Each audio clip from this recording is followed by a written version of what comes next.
আসসালামু আলাইকুম রহমতুল্লাহি ওয়া বারাকাতুহু। পৃথিবীর ইতিহাসে বাংলাদেশে এই প্রথম নজিরবিহীন ঘটনা ঘটেছে যে আন্তর্জাতিক এয়ারপোর্টে আগুন ধরেছে, তাও 1 কোটি 10 কোটি 20 কোটি টাকা না, যেখানে মিলিয়ন মিলিয়ন টাকা। আপনারা জানেন কিনা জানি না, এই দেশটা যদি এখন থেকে আমরা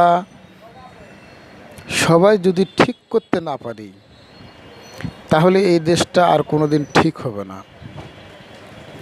গতকাল দেখলাম গোলাম মাওলা রনি বলল যে আগামী 100 বছরে বাংলাদেশ ঠিক হবে না,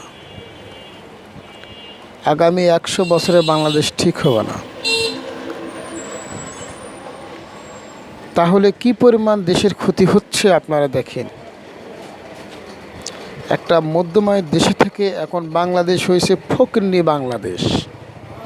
যেটা আগের প্রবাদ ছিল, সে প্রবাদ ইউনূসের সময় এসে প্রভাবটা পড়েছে। আপনারা জানেন যে একজন নোবেল বিজয়ী মানুষ, তাকে সারা বাংলাদেশের রাজনীতিবিদ এবং ইন্টারন্যাশনালভাবে তেনার গ্রহণযোগ্যতা অনেক বেশি।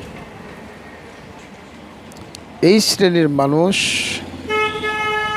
লাজ লজ্জা সব কিছু ধুলায় মিশিয়ে দিয়ে ক্ষমতা দখল করে, বৈধ সরকারকে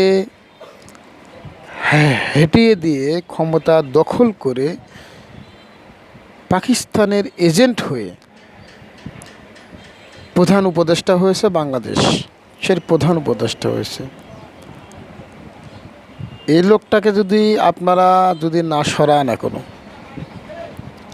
আপনার ছেলে, আমার ছেলে, আপনার মেয়ে, আমার মেয়ে, আগামী দিনের প্রজন্মে যেমন 70 থেকে 80 পর্যন্ত, 80 থেকে 90 পর্যন্ত যেমন বাংলাদেশে দুর্ভিক্ষ হয়েছিল, ঠিক তেমনি ওই দুর্ভিক্ষ বাংলাদেশে পড়বে।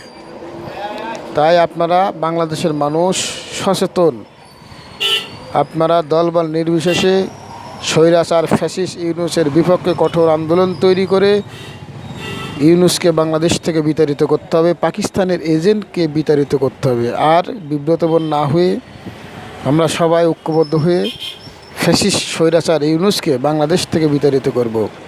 বঙ্গবন্ধু বলেছে, যত দূরে যাও পাখি, দেখা হবে শেষ স্বাধীন ওই আকাশটা শেখ মুজিবের। জয় বাংলা, জয় বঙ্গবন্ধু। আসসালামু আলাইকুম।